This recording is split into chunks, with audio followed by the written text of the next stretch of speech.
السلام عليكم الناس الكل، مرحبا بكم في فيديو جديد.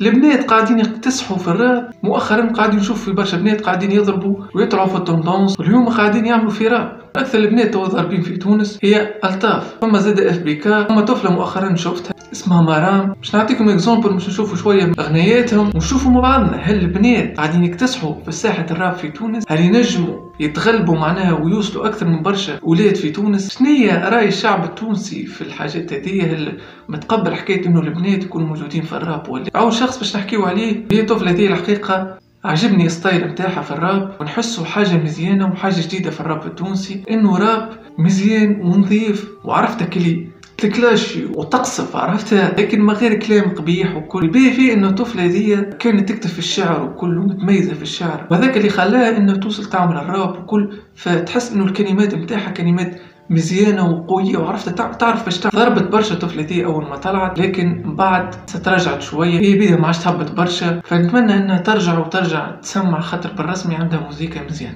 سمعكم اكزامبل مثلا.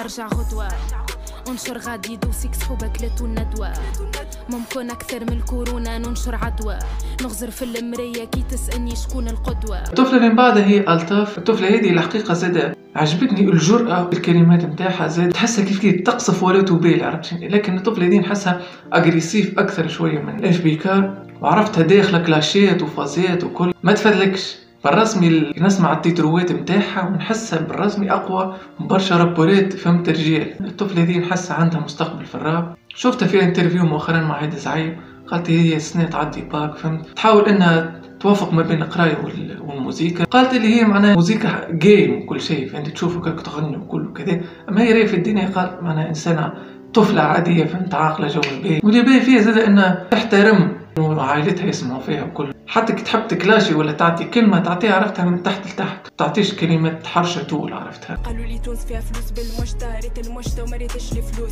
خرج من ناحيتي واحد من عباد السوقات، ثلاثه نقد دخلوا ما اسقط منهم زوز، عارفه علاش قال ما مخي مركوز، نشفت العروق كي قاسي تريوس، نعبي في جيبي باش نصنع مستقبل، مش وقت الزيره وصغاري وعروس. الطفله اللي من بعد الحقيقه سمعت لها تيتر بركه، هبطت في شين يوتيوب فينيل اللي هو شركة معناها شركة تسجل أغنيات وتعمل كذا للناس. الطفلة دي متعاونة معاهم وهبطوا لها الأغنية نتاعها غادي، والحقيقة سمعتها وعجبتني وحسيت ستايل نتاعها يشبه الألطاف. سمعكم بارتي منها. واللي قال لي هاني معاك حكيته بينا من المان، كيف غلطت وشد لي يدي وخرت وعطيته الفاك، واللي جابها يفجع فيا وحده عمل اسقاط، مخي بيدو يصدقات كل ليلة عبر قارات، مروينك بابا انتي انا اللي نجم الراب، انا اللي نطيح لك قدرك ونزيدك دوزة العصاب. كما شفتوا معناها كلمات قوية. نحس البنات عندهم ما يقولوا في الراب. نحس فما جيل قاعد يطلع متاع بنات في الراب. اما نحن نحبوا الراب التونسي بصفة عامة يتطور، ما يهمناش بنات ولاد، الفايدة الراب يتطور. قولوا لي كان عندكم اسامي خلوني تحبوا زيدوا نحكيو عليهم في الجزء الثاني، اعطوني انتم راكم في الموضوع هذا.